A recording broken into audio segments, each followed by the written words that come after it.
देखिए, अगर आपको खालिस्तान आंदोलन को समझना है ना, तो सबसे पहले आपको सिख धर्म को समझना होगा। आज से कुछ 500 साल पहले श्री गुरु नानक देव जी ने सिख धर्म की स्थापना की थी। सिख धर्म परंपरा में कुल 10 गुरु हुए हैं और सबसे आखिरी गुरु थे श्री गुरु गोविंद सिंह जी, जिन्होंने मुगलों के अत्याचार से आजिज होकर 1699 में खालसा पंथ या खालसा आर्मी की शुरुआत की थी। खालसा शब्द जो है अरबी भाषा का के शब्द खालिस से बना है, जिसका अर्थ होता है शुद्ध। तो खालिस्तान इसी खालसा से बना और इसका मतलब है खालसाओं का राज। और माधोदास बैरागी यानी श्री बंदा सिंह बहादुर जी को खालसा आर्मी का लीडर बनाया गया। वही बंदा सिंह बहादुर जी जिनके नाम पर सराय काले खां से दिल्ली के आईने वाला एक पुल भी है, एक्सप्रेस वे। बंदा सिंह बहादुर जी की मृत्यु के बाद 1733 में मुगलों ने सिखों के साथ संधि करके सिखों के उस समय के लीडर कपूर सिंह को नवाब की उपाधि सौंप दी। अब नवाब कपूर चाहते थे कि सिख एक हो जाएं और इस मोटिव को पूरा करने के लिए उन्होंने दल खालसा की स्थापना की। दल खालसा को बुढ़ा दल और तरुण दल में बांटा गया। बुढ़ा दल में जहां 40 की उम्र से ऊपर के अनुभवी लोग होते थे, वहीं तरुण दल में 40 की उम्र से कम के लोग। अब बुढ़ा दल का काम होता था धर्म का प्रचार और प्रसार करना और सिख गुरुद्वारों की रक्षा करना। वहीं तरुण दल जो था उसका काम था एक्टिव ड्यूटी पर हमेशा तैनात रहना। परंतु आगे जाकर ये दोनों दल 12 छोटे छोटे हिस्सों में बांटा गया। हर दल अपने अपने प्रोविंस की रक्षा करता और उसे एक्सपेंड करने की कोशिश करता। इस दौरान जीती हुई जो भी जमीन होती, उस जमीन का हिसाब हरमंदिर साहिब में जाकर लिखा जाता। बाकायदा उसके दस्तावेज तैयार होते। आगे जाकर इन दस्तावेजों के आधार पर रियासतें तैयार हुई, जिन्हें बाद में मिस्ल कहा जाने लगा। अब सिखों की रियासत 12 मिसलों के रूप में तैयार हुई। 18वीं शताब्दी के अंत तक ये मिसलें यूं ही चलती रही और कई बार उन्हें आपसी लड़ाई का सामना भी करना पड़ा। और फिर 1799 में महाराजा रंजीत सिंह जी ने लाहौर को जीत लिया और 1801 में खुद को पंजाब का महाराजा घोषित कर दिया। उन्होंने 12 मिसलों को एक किया और फिर शुरू हुआ सिख साम्राज्य। महाराजा रंजीत सिंह ने अपने राज को सरकार खालसा का नाम दिया। पर 1845 से 1849 के बीच सिख साम्राज्य को ईस्ट इंडिया कंपनी से 2 बार युद्ध करना पड़ा और अंग्रेजों से हार मिलने के बाद सिख साम्राज्य कई टुकड़ों में बंट गया, जिसमें से लगभग सारा पंजाब अंग्रेजों के अधीन हो गया। लेकिन फर्स्ट वर्ल्ड वॉर और जलियांवाला बाग की घटना ने पंजाब के मन में ब्रिटिश हुकूमत के लिए नफरत भर दी और आजादी से पहले जब 1929 के लाहौर अधिवेशन में कांग्रेस ने कंप्लीट इंडिपेंडेंस को प्रपोज किया, तो इस प्रपोजल का विरोध कांग्रेस के भीतर ही 3 नेताओं ने किया। उन नेताओं में सबसे पहले थे मोहम्मद अली जिन्ना, जिन्होंने कहा कि मुसलमानों को हिस्सेदारी मिले। दूसरे थे भीमराव अंबेडकर, जिन्होंने कहा कि दलितों को हिस्सेदारी मिले। और तीसरे थे मास्टर तारा सिंह, जिन्होंने कहा कि सिखों को हिस्सेदारी मिले। हालांकि अधिवेशन में पूर्ण स्वराज का प्रस्ताव पारित हो चुका था, पास हो गया, लेकिन तीनों खेमे आंदोलन के दौरान भी अपनी मांगों को पुरजोर तरीके से समय समय पर उठाते रहे और पंजाब में सिखों के बीच सिख होमलैंड की मांग उठने लगी। इस मांग को उठाने में सबसे आगे था शिरोमणि अकाली दल। 1940 में लाहौर रेजोल्यूशन पास हुआ, जिसमें मुस्लिम लीग ने अलग पाकिस्तान बनाने की मांग उठा दी। अब मौका देखकर अकाली दल ने भी सिखों के लिए अलग प्रोविंस की मांग उठाना को शुरू कर दिया। जिन्ना तो कर ही रहे थे, सिखों ने भी उठाना शुरू कर दिया। आजादी के बाद खालिस्तान की मांग ने जोर पकड़ ली और इसकी सबसे बड़ी वजह थी पंजाब का डिवीजन। पाकिस्तान से अलग होने के बाद ना पंजाब 2 भागों में बंट चुका था। अब सिखों के कई प्रमुख गुरुद्वारे पाकिस्तान के पंजाब में चले गए, जिसका मास्टर तारा सिंह ने बहुत ज्यादा विरोध किया। वो इसके फेवर में बिल्कुल भी नहीं था। आजादी के बाद भी सिख समाज अलग देश या कम से कम भारत के अंदर एक आजाद स्टेट की मांग हमेशा उठाते रहे। लेकिन धर्म के आधार पर पाकिस्तान के पार्टीशन से सीख लेते हुए अलग देश की मांग को सरकार ने रिजेक्ट कर दिया।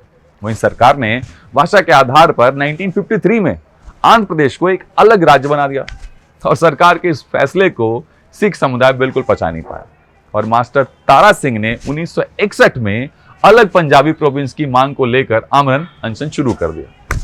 तारा सिंह के समर्थन में हजारों सिख एकजुट हो गए और मौका देखकर अकाली दल ने सिखों के बदले पंजाबी भाषा बोलने वालों के लिए अलग राज्य की मांग कर दी। इस स्ट्रेटजी को बड़ी सफलता मिली जब 1 नवंबर 1966 में उस वक्त के पंजाब को भाषा के आधार पर डिवाइड करके पंजाबी यानी पंजाबी भाषी एवं हरियाणा हिंदी भाषी 2 अलग अलग स्टेट बना दिए गए थे।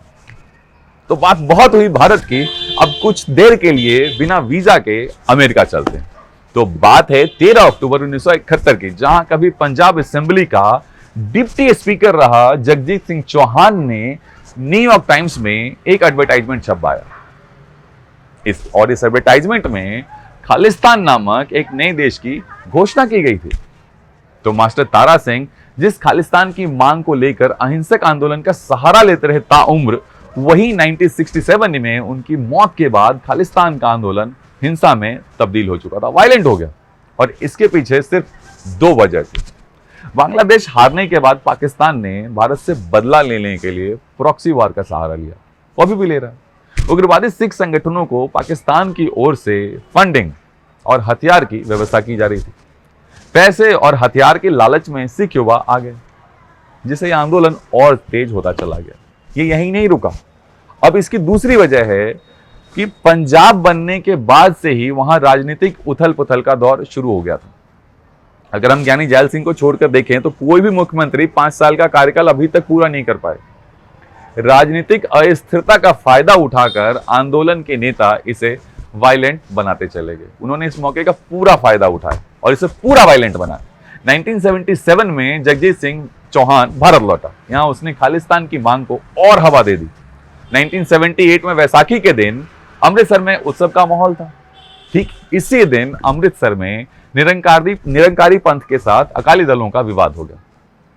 जरनैल सिंह भिंडरावाला, जो सिखों के धार्मिक समूह दमदमी टकसाल का प्रमुख लीडर था, उसने तत्काल दरबार साहिब के पास एक सभा बुलाई और सभा में निरंकारी पंथ के खिलाफ जोरदार भाषण दिया। निरंकारी पंथ के लोगों को जीवित गुरुओं पर विश्वास है, जबकि अगर हम सिख की बात करें तो गुरु गोविंद सिंह के बाद किसी को भी अपना गुरु नहीं मानते। तो खैर ये विवाद जो है ना, दोनों के बीच काफी ये वर्षों पुराना है।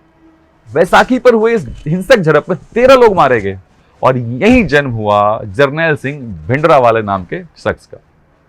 उधर 1979 में जगजीत सिंह चौहान ने ब्रिटेन जाकर खालिस्तान नेशनल काउंसिल की स्थापना भी कर दी। 1980 में उसने खालिस्तान नामक नए देश का ऐलान भी कर दिया। इतना ही नहीं, खालिस्तान हाउस नाम की एक इमारत में उसने खालिस्तान के पासपोर्ट, डाक टिकट और खालिस्तान डॉलर भी जारी कर दी। उसने ब्रिटेन और यूरोप के दूसरे देशों में खालिस्तान के दूतावास तक बना डाले। जनवरी 1980 तक इंदिरा गांधी सत्ता में वापस आ चुके थे और चुनावों के दौरान भिंडरावाले ने कांग्रेस के लिए बहुत प्रचार किया था।